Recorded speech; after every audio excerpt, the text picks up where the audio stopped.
আজকে মা ভাগ্নে মিলে যাচ্ছি সরস্বতী পুজোর অঞ্জলি নিতে। আমরা এখন বিএম কলেজে আসলাম, এখানে অঞ্জলি নেব আর সব পুজো মণ্ডপ ঘুরে দেখব। এসে দেখছি পুজো শুরু হয়ে গেছে। আমরা অঞ্জলি নেওয়ার জন্য বসে পড়লাম একটা মণ্ডপে।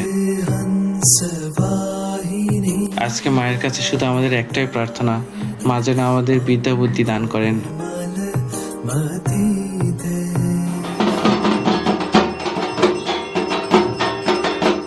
এখানে টোটাল 5টা মণ্ডপ তৈরি করা হয়েছে।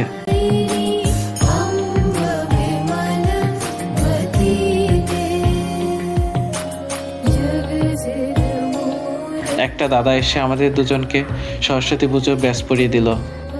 আমরা সব মণ্ডপগুলো ঘুরে দেখছি, সবগুলোই বেশ ইউনিক স্টাইলে সাজানো ছিল।